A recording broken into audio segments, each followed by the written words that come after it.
देखिए, बड़ी खबर एक बार फिर से जो है विधानसभा को वंश उड़ाने की धमकी मिली और 1 बजे ये सुरक्षा एजेंसियों को सूचना मिली कि 1 बजे विधानसभा को उड़ा दिया जाएगा। ऐसे में सर्च ऑपरेशन अंदर लगातार जारी है। तमाम जो सुरक्षा एजेंसी है वो अंदर पहुंची हुई है, बम स्क्वाड हो।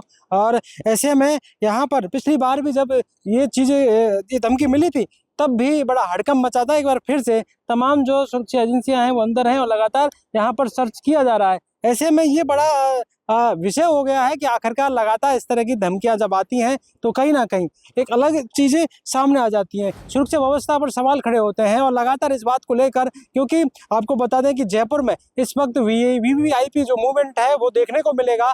कल आईपीएल का मैच है और उपराष्ट्रपति का दौरा भी है। जो राष्ट्रीय अध्यक्ष है नितिन नवीन, वो 1-2 दिन के बाद 27 तारीख तक वो भी यहाँ जयपुर पहुंचेंगे। तो कुल मिलाकर कह सकते हैं कि इतने वीवीआईपी मूवमेंट के बाद अचानक से आज धमकी मिलना अपने आप में एक बड़ी बात है। और इसको लेकर तमाम जो सुरक्षा एजेंसियां वो अलर्ट मोड पर हो गई हैं और कहीं ना कहीं इस बात को लेकर ये जांच की जा रही है कि आखिरकार ये धमकियां किस तरह की हैं। क्योंकि लगातार इस तरह की धमकियां जब मिलती हैं तो जो अलग जो राजस्थान की दिशा और दिशा बिगाड़ने का काम कौन कर रहा है, इसको लेकर तमाम चीजें होती हैं। और आज फिर से विधानसभा को उड़ाने की धमकी, बम से उड़ाने की धमकी मिली है और इसको लेकर अब जो है लगातार सर्च ऑपरेशन विधानसभा के अंदर चल रहा है। जो वहाँ के कर्मचारी उनको बाहर किया गया था और बाहर बैठाया गया, क्योंकि एहतियातन तौर पर ये सारी चीज़ें होती हैं। बार बार ईमेल से इस तरह की धमकियाँ मिलती हैं और इस तरह के, क्योंकि लगातार ये 4-5 दिन के अंदर इस तरह से हुआ है।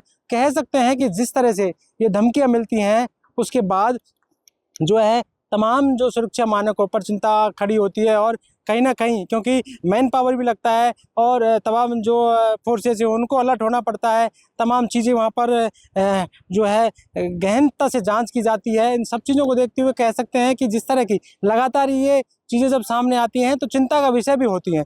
ऐसे में पिछली बार जब ये पूरा मामला हुआ था तो सवाल खड़े विपक्ष ने भी किए थे कि कौन ये कर रहा है आखिरकार, बार बार में इस तरह की धमकियां देना, मुख्यमंत्री भजन लाल शर्मा को भी धमकियां मिलना और ये सारी चीजें, चाहे कलेक्टेड हो या फिर अन्य जो बड़ी संस्थाएं हैं उनको बम से उड़ाने की धमकी मिलती है। अभी विधानसभा के अंदर लगातार सर्च ऑपरेशन यहाँ पर चल रहा है। लगातार जो चीजें हैं वो देखी जा रही हैं, खंगाला जा रहा है पूरे परिसर को कि आखिरकार क्या कोई ऐसी कोई संदिग्ध वस्तु है या नहीं। क्योंकि 1 बजे का वक्त दिया था कि 1 बजे विधानसभा को उड़ा दिया जाएगा। ऐसे में कहीं ना कहीं अब उसी को लेकर तमाम चीजें यहाँ पर सुरक्षा की देश चीजें की जा रही हैं। लेकिन कुल मिलाकर चिंता का विषय है ही, क्योंकि जिस तरह की चीजें जब से आती हैं तो फिर तमाम जो तैयारियां होती हैं और तमाम चीजें एहतियाती तौर पर तुरंत की जाती हैं, चाहे वो बम स्क्वाड हो या फिर अलग और सुरक्षा की दृष्टि से जो भी एहतियाती तौर पर किया जाए। क्योंकि इस तरह की जब चीज़ें होती हैं तो तमाम जो जनप्रतिनिधि होते हैं, तमाम जो लोग होते हैं, उन्हें भी इस बात की चिंता होती है कि कहीं ऐसी कोई घटना हो ना जाए। इसको लेकर तुरंत जो है सारी चीज़ें की जाती हैं जिससे कि पता लग सके कि आखिरकार क्या कोई ऐसी वस्तु है, क्या कोई ऐसी चीज़ें जो है अंदर कोई है या नहीं है। उस पूरे परिसर को खंगाला जाता है। लेकिन चिंता का विषय होता है जब ऐसी चीज़ें होती हैं और लगातार इस तरह की चीज़ें होना कहीं ना कहीं एक सवाल तो खड़े करता है कि आखिरकार इस तरह की चीज़ें क्यों। क्योंकि राजस्थान में और जयपुर में खास तौर पर वीवीआईपी मूवमेंट होने वाले हैं, आईपीएल मैच होने वाला है, उपराष्ट्रपति का दौरा है। ऐसे में ये सारी चीज़ें हैं, राष्ट्रीय अध्यक्ष भी 1-2 दिन के बाद जब वो जयपुर आएंगे तो ये सारी चीज़ें हैं जिनको ध्यान रखते हुए कहा जा सकता है कि ऐसी चीज़ों को लेकर सुरक्षा एजेंसियां भी अलर्ट मोड पर हैं। पॉलिटिकल पंचायत के लिए कैमरामैन राकेश के साथ दशरथ सिंह।